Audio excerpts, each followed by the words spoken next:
গাজীপুরের কাপাসিয়ায় নানা বাড়িতে বেড়াতে এসে নিখোঁজ হওয়ার ১৬ ঘণ্টা পর সাফায়েত সাজিদ ৬ নামের এক শিশুর মরদেহ উদ্ধার করেছে পুলিশ।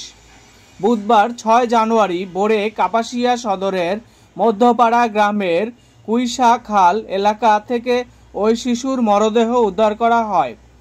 কাপাসিয়ায় থানা ভারপ্রাপ্ত কর্মকর্তা ওসি কামাল হোসেন মরদেহ উদ্ধারের সত্যতা নিশ্চিত করেছেন। এর আগে গত মঙ্গলবার ২৮ জানুয়ারি কাপাসিয়া সদরের মধ্যপাড়া গ্রামের নানা বাড়ি থেকে সাজিদ নিখোঁজ হয়।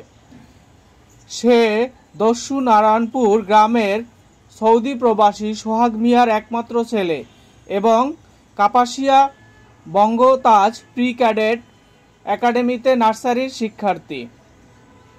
সাজিদের নানা মুজিবুর রহমান বলেন, ৫-৬ দিন আগে নাতি সাফায়েত মেয়ে বেড়াতে আসে। মঙ্গলবার দুপুর থেকে সাজিদ নিখোঁজ হয়। অনেক খোঁজাখুঁজি করেও সন্ধান পাওয়া যায়নি।